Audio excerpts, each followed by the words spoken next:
My name is Christina Hajjar, and I'm the curator of Cause to Become, which was presented at the School of Art Gallery, University of Manitoba in spring 2021 on Treaty 1 territory.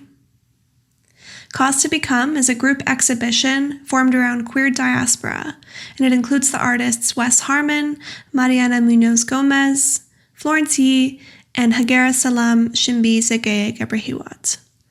I'll speak briefly, and then you'll hear from each of the artists. I curated this exhibition around the idea of dwelling, becoming, and states of suspension, which was inspired by Gayatri Gopinath's book, Unruly Visions. The book encouraged me to think about artistic groupings through a focus on creative process, and that's how the title came about, Cause to Become, which means to render. The works in this show utilize memory, repetition, and defiance, and often revolve around the idea of home, in the way we remember, imagine, or anticipate home or place. By understanding these works through the everydayness of living in queer diaspora, we can begin to appreciate the ways in which aesthetic practices are integral to the ongoing process of becoming. I see this as related to Gopinath's idea of states of suspension, and how basically this space of liminality or in-betweenness is a site of productive suspension.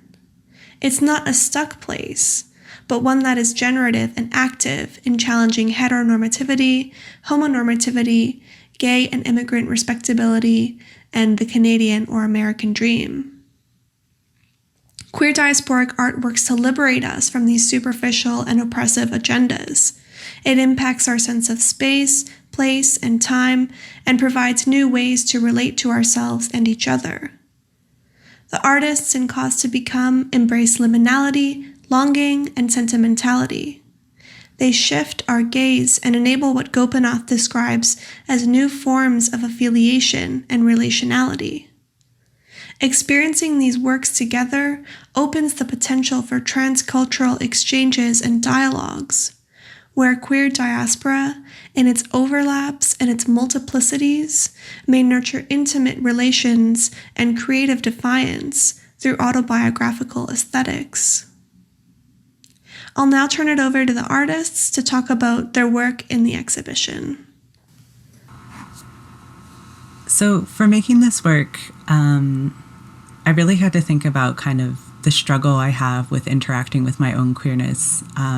My own queerness is something that I consider to be ever present, but at the same time, I never really feel queer enough.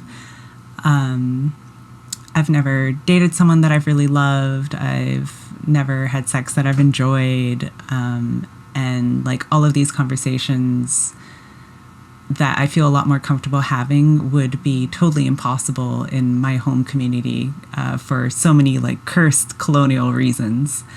I was just listening to this podcast called Hot Pot Talks with David Ng and Jen Sunshine, and they were speaking with Kai Chen Tom, and the topic they were kind of talking about was this idea of celebrity and consumption of one another and how terrifying kind of non-consensual intimacy can come up with fans of your work. And it made me think about how I've certainly encountered people that have made me uncomfortable within my own sphere of clout and micro-celebrity, and just people who are really looking for something from you, and it comes from this place of loneliness, and there's a lonely part of me that always wants to respond to that, which made me think about the times that I've been overbearing and maybe asked too much of people.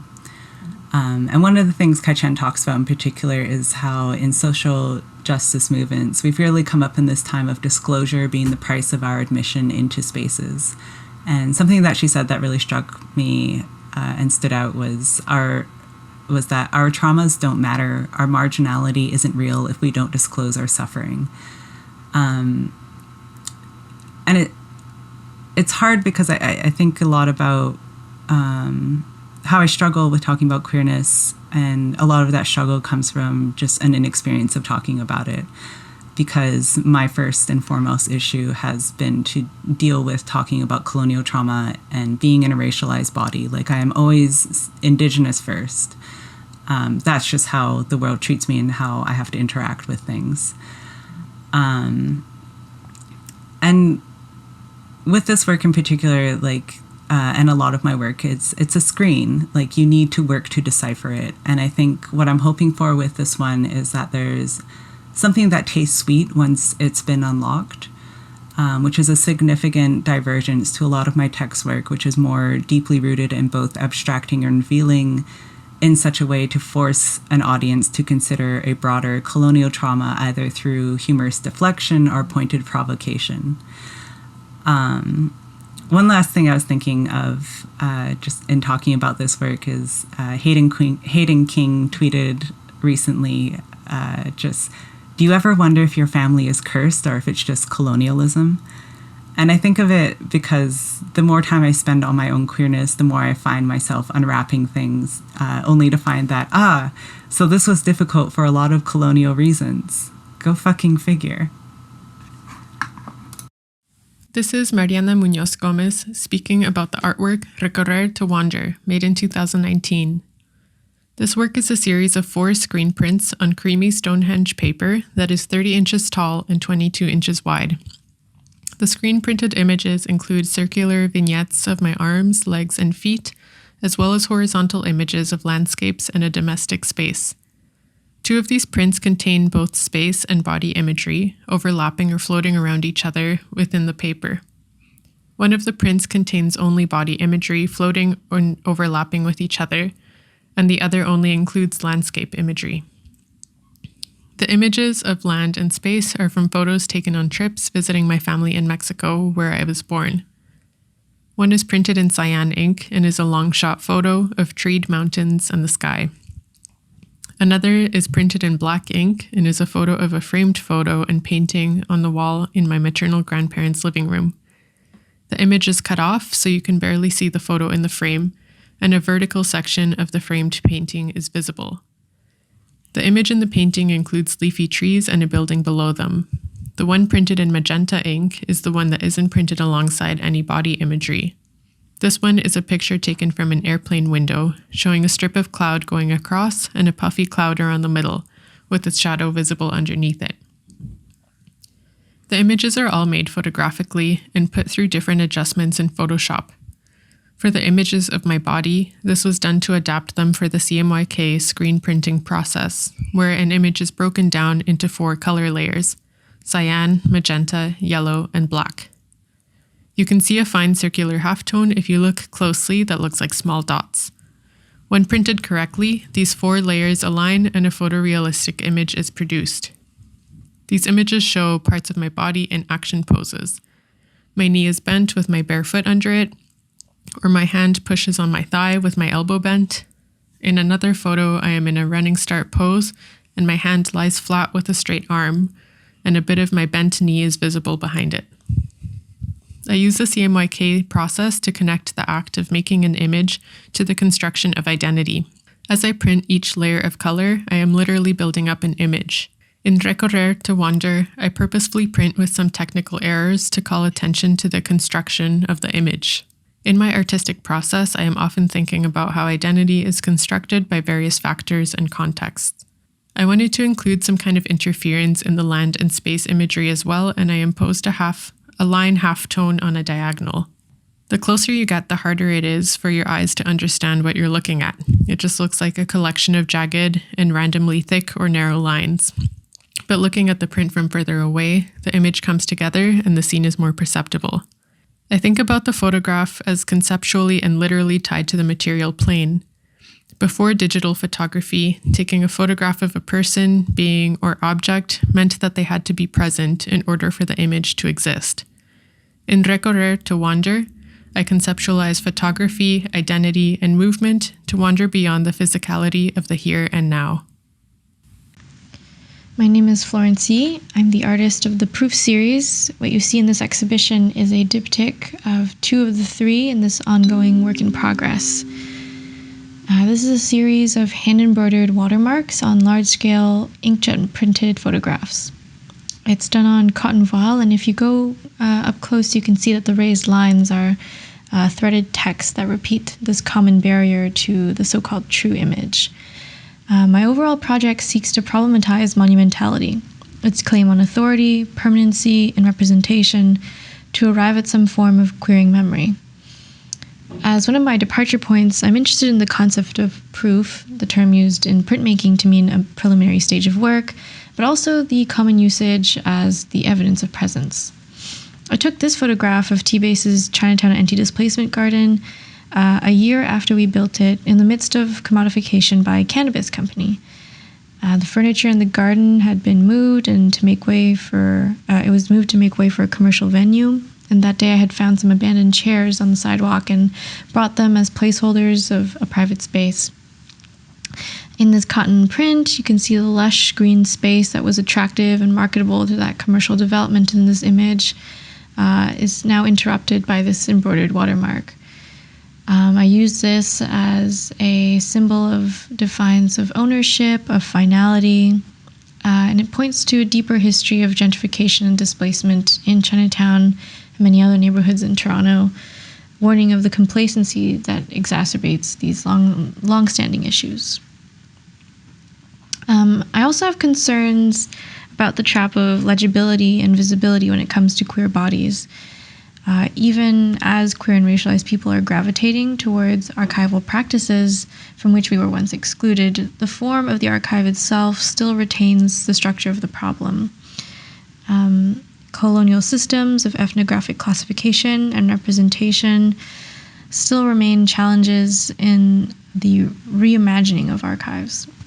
The curator of the content directs and creates narratives through their arrangement, selection, and even to whom they make this archive accessible. With so much emphasis on photographic documentation, the system gives preference to subjects that can be easily captured. They focus on and potentially glorify individual stories rather than seeing the larger context and community that made it possible. So some of the questions I'm asking myself are, how do we hold space for the unrecorded, the unrecordable, and what's yet to be recorded? What if our desire for documentation might be damaging? And rather than simply a queer archive, my project asks how we may queer the archive. This is Hagere Selam, shimby, Zegeye-Gebrehiwot, and my film Diaspora, Ethiopia appears in the exhibition Cause to Become, curated by Christina Hajjar. I made this film in 2012 when I was between the ages of 20 and 21 years old, and it was my first time going back to my dominant ethnocultural homeland, Ethiopia. I received Manitoba Arts Council and Winnipeg Film Group funding in order to make this project, and it was really a creative experience, which is kind of a funny thing to say, right? Because it's like, as an artist, all of the work that's made is a creative experience, pretty much. But it was pretty special to be around my family and to have life and work and research and filming on Super 8 all sort of blend into one thing at the same time, especially while going to places of familial significance. Like, the whole thing about diaspora is that you get to know a place without actually geographically or physically knowing it necessarily, and it's really strange and special to be able to explore a different kind of knowing that is firsthand instead of inherited. When I went there, I built community in the way that I would build community if I were traveling anywhere. So I sought out artists and feminists and queers, in addition to being with family that I was meeting for the first time. I had the privilege of being there at the same time as an aunt who also lived in Winnipeg. She had passed away soon after I got there from a long-term battle with cancer, and a lot of the funeral processions and imagery feature prominently in the work. And a lot of religious ceremony in the film are directly linked to her presence in my time there. We weren't the closest in Winnipeg, but in Addis we got to get to know each other in a pretty special way, and It's because of her that I felt comfortable taking buses around the city in my first month there. And it's because of her that I was able to get access to really stellar footage of certain Ethiopian Orthodox traditions. So in many ways, the film is actually an elegy to my aunt Alemshet.